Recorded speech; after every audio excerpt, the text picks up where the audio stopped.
nǹkan kankan ò yọ kúrò ní ara Àwùjalẹ̀.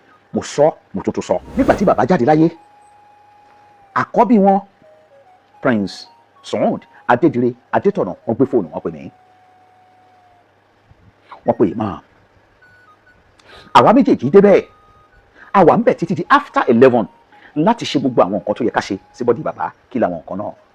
Èmi yìí bí wọ́n ṣe wà yìí, ó ti di ọba ẹlẹ́ẹ̀kẹta ní àwọn ọba ńláńlá tá a ti sin, tá a ti wẹ̀, tá a ti dì, tá a ti sin, tí ò sí nǹkan kan tó ṣẹlẹ̀ lẹ́yìn ẹ̀. Ọdún 15 years ni mo fi gbélé Àwùjalẹ̀. Kò sí kọ̀rọ̀ ibi tí wọ́n ti ń bọ̀ nǹkan kan nínú ilé Àwùjalẹ̀.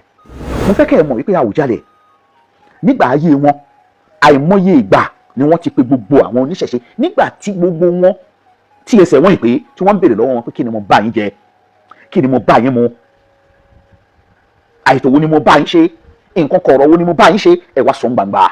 Àáfàá kan ti kú nínú ìlú tá a wà yìí, kódà ìmáàmù ni. Nígbà tá a débi tí òkú ẹ̀ wà, àdó ni wọ́n so mọ́ gbogbo bẹ́ẹ̀dì yẹn. Billahi lazim bi rabbi Kaaba, tó bá ṣe pé irọ́ ni ó kú èmi àti Ọlọ́run bàbá tó dá mi. Adétọ̀nà kú, wallahi summa billahi lazi illa huwa. Kò sí nǹkan kan, kò sí epo, kò sí iyọ̀, kò sí kankan, kò sí ẹbọ kankan, nítorí pé èmi ni mo tó ara bàbá. Awuyewuye ó gba ìgboro kan, ọ̀rọ̀ oríṣiríṣi ó gba ìgboro kan. Kò sì sí ẹni tí àwọn èèyàn máa bí ju àwa tí a sọmọ bàbá.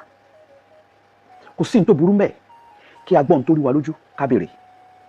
Kò sí ní tó burú mbẹ̀ kí èèyàn rí nǹkan tó ń já jẹ lọ́kàn kó béèrè. Wallahi kò sí nǹkan tó burú.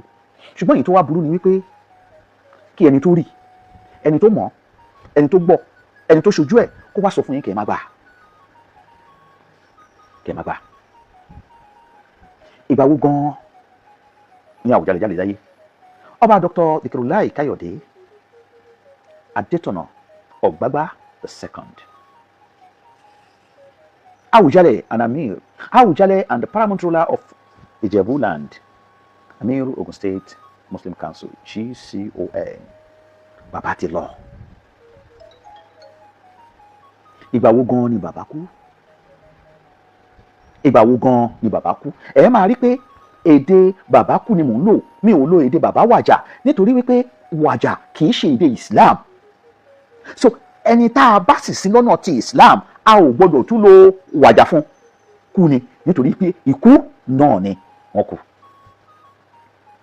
Because tí àwọn olóyìnbó, gbogbo àwọn ọmọ wọn tí wọ́n ń sọ fún àwọn èèyàn wípé I lost my father, mi ò rí kankan nu wọn tó sọ òyìnbó yìí pé my father has already wàjà. No, bàbá mi kú ni gbogbo wọn sọ. Now, ẹ rí caption tí mo kọ yìí, ẹ rí pé mo kọ pé was Ọba Adétọ̀nà eventually laid to rest according to Islamic rite after earlier traditional rituals.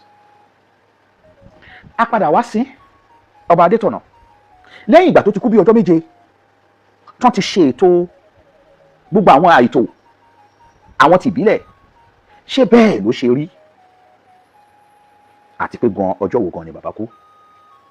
Ṣé ó tiẹ̀ wá rọrùn láti sin irú Ọba Àwùjalẹ̀ bẹ́ẹ̀? Láti sin irú Ọba Àwùjalẹ̀ láì jẹ́ wípé àṣà ètò sí. Fídíò mi yìí mi ní fẹ́ kó pọ̀, ṣùgbọ́n tó bá gùn ẹ jọ̀ọ́ ẹ bá mi share, ẹ jọ̀ọ́ kẹ̀sì bá mi wò dé ìparí, torí pé tá a bá wò dáàrin tá a bá wò tán ó ṣeé ṣe ká má get message mi dáadáa. Ọba Àwùjalẹ̀ Adétọ̀nà Ọ̀gbágbá Ọgbátẹ̀wọlẹ̀, bàbá ti dàgbà. Bàbá was 91 nígbà tí wọ́n máa kú. Bàbá sick ní tòótọ́, ṣùgbọ́n tí èèyàn bá sick tí ò jáde tí wọn ò rí láwọn ibì kan, ṣé ó ti kú ni? Rárá, kò túmọ̀ sí pé ó ti kú. Kódà ní àná kí Àwùjalẹ̀ kó tó jáde láyé, ó jẹ àmàlà,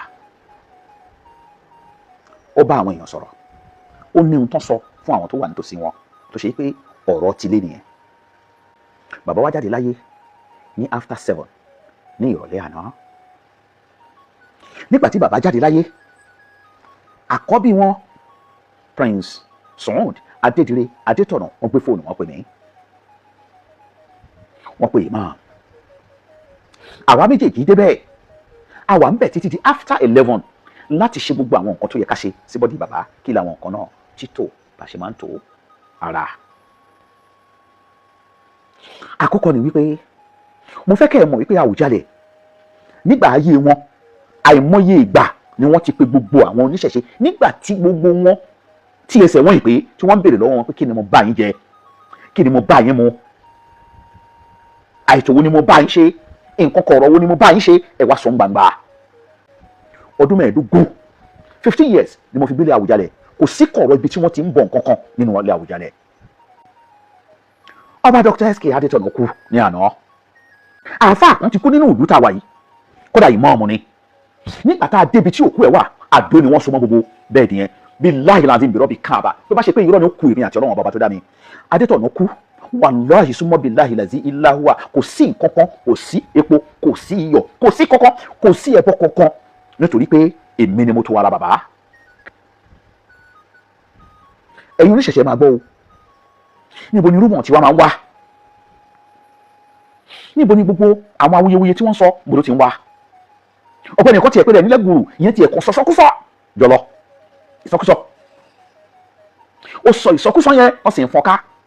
ẹ dákun torí Ọlọ́run, bẹ́ẹ̀ ṣe lè fọ́n ìsọkúsọ ká, ẹ fọ́n eléyìí náà ká láti correct impressionist àwọn èèyàn nípa ìsọkúsọ. Ọlọ́run bá subhanahu wa ta'ala sọ nínú Suratul Nahl, Quran 16 verse 105. Ọlọ́run bá ní innama yaftari al-kadhiba, àwọn tó máa ń fọ́n irọ́ ká, àwọn tó máa ń tú irọ́ tàbí olùbọ́, àwọn tó máa dédé hun irọ́, wọ́n á dẹ̀ gbé kalẹ̀, wọ́n á dẹ̀ gbé sí ọkọ̀ àwọn èèyàn náà á dẹ̀ máa gbà bẹ́ẹ̀. alladhina la yu'minuna bi ayati Allah. Ọlọ́run bá ní àwọn tí wọ́n nígbàgbọ́ nípa èmi Ọlọ́run bá ní. ṣe fi pé tọ́ba bá kú dandan ni kí wọ́n ṣàìtò fún. èmi yìí bí wọ́n ṣe wà yìí, ó ti di ọba ẹlẹ́ẹ̀kẹta ní àwọn ọba ńláńlá tá a ti sin, tá a ti wẹ̀, tá a ti dì, tá a ti sin, tí ò sí nǹkan kan tó ṣẹlẹ̀ lẹ́yìn ẹ̀. Àwùjalẹ̀ òkú láti bí ọjọ́ méje o, àná ni Àwùjalẹ̀ jáde dáyé o. òkú èèyàn ò ní kú káwá tì mọ́nà lé, billahi lazim. àwọn tó bá mọ̀ wá dáadáa wọ́n á mọ̀ pé tí irú ẹ̀ bá ṣẹlẹ̀ àwa ò wí, àwa ò sọ ọ́. ṣùgbọ́n àná l'Àwùjalẹ̀ kú, ní ìrọ̀lẹ́ àná gan ní after Maghrib, òun l'Àwùjalẹ̀ jáde dáyé.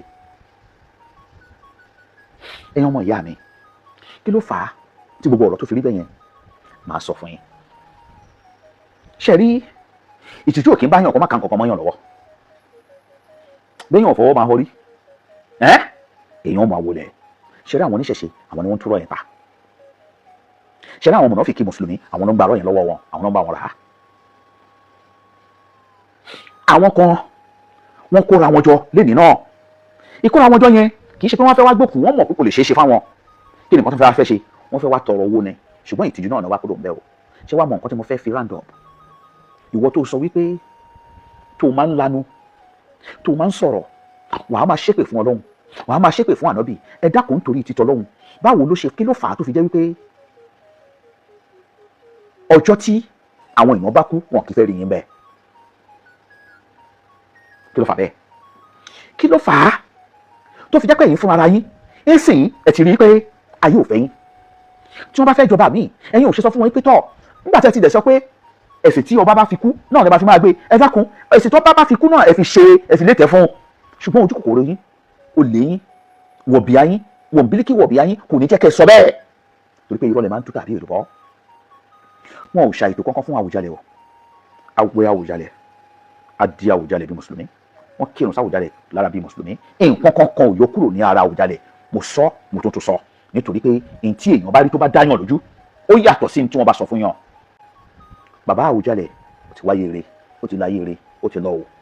èèyàn kì í mọ̀ rìn kórè ò má mi, èèyàn kan ò lè wà láyé tí ò ní níbi tó máa kù sí. ṣùgbọ́n ibi táwa náà kù sí, Ọlọ́run kó dáríjì wá. ibi tó kù sọ́wọ́ Àwùjalẹ̀ ti wà lọ́wọ́ Ọlọ́run, táwùjalẹ̀ kù sí, Ọlọ́run kó dáríjì wọ́n. Ọlọ́run bá kó má ṣe àṣàánú wa. subhana rabbika rabbil izzati amma yasifun, wassalamu ala al-mursalin, alhamdulillahi rabbil alamin.